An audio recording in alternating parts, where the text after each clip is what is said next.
Hello everyone, আজকে বাসা থেকে বের হয়েছি, যাচ্ছিলাম গাজীপুরে ঘোরাঘুরি করার জন্য। তো গাউসিয়া থেকে কাঞ্চন আসার পর গাজীপুরের যে বাইপাস রোডটা আছে ওই রোডটাতে যাচ্ছি হচ্ছে গাজীপুরের দিকে। একটা জিনিস খেয়াল করলাম, খুবই আফসোস লাগতেছে যে আমরা বাংলাদেশে বাইকাররা কিন্তু অনেক দিক থেকে অনেক কিছু নিয়ে বঞ্চিত।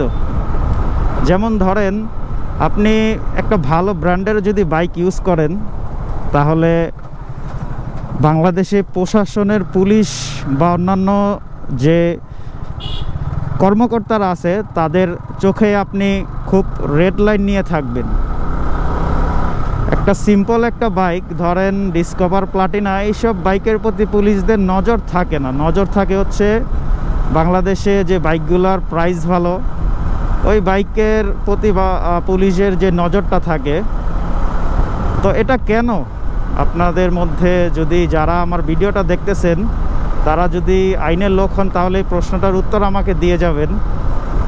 আরেকটা বিষয় হচ্ছে, এই যে এত সুন্দর একটা রাস্তা, ভিতরের রাস্তাটা খেয়াল করেন, এত সুন্দর একটা রাস্তা, কোনো গাড়ি চলতেছে না, অথচ এই রাস্তাটা আমাদের জন্য নিষেধ, মানে বাইকারদের জন্য এই রাস্তাটা নিষেধ। এত টাকা দিয়ে বাইক কিনি, এই বাইকটা ইন্ডিয়াতে হচ্ছে প্রায় 1,84,000 রুপিতে পাওয়া যায়, যা বাংলাদেশের টাকায় হয়তো 2,20,000 বা 2.5 লাখ টাকার মতো হবে। আর বাংলাদেশে এই বাইকটা আমরা ক্রয় করি 7 লাখ টাকা দিয়ে অলমোস্ট। তো এত ভ্যাট ট্যাক্স দেওয়ার পরেও আমরা কিন্তু বাইকাররা বাংলাদেশের সব রাস্তা চলাচল করার পারমিশন পাই না। আসলে সব বাইকারই কি খারাপ? সবাই কি টানাটানি করে? সবাই কি রেসিং মোডে বাইক চালায়?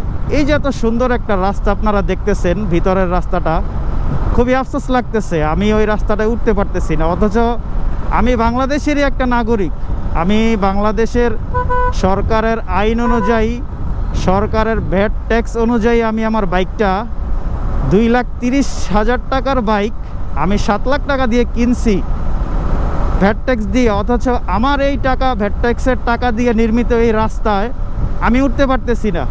এর থেকে আফসোসের আর কি হতে পারে আপনারা বলেন? তো আমার এই ভিডিওটা যদি কোনো প্রশাসনের লোক দেখতে পারেন তাহলে এই প্রশ্নের উত্তরটা আপনাদের কাছে আমি আশা করব আপনারা দিবেন। খুবই আফসোস লাগতেছে, এত সুন্দর রাস্তা দেখেন, কোনো গাড়ি নাই। আর আমি কোনো রাফ টাফ বা রেসিং মোডে কখনোই বাইক চালাই না, আলহামদুলিল্লাহ অনেক বছর ধরে বাইক চালাচ্ছি। তো বিষয়টা আপনাদের কাছে শেয়ার করলাম যে বাইক কিনে বাংলাদেশে কি ভুল করলাম। তো সবাই সুস্থ থাকবেন, আল্লাহ হাফেজ।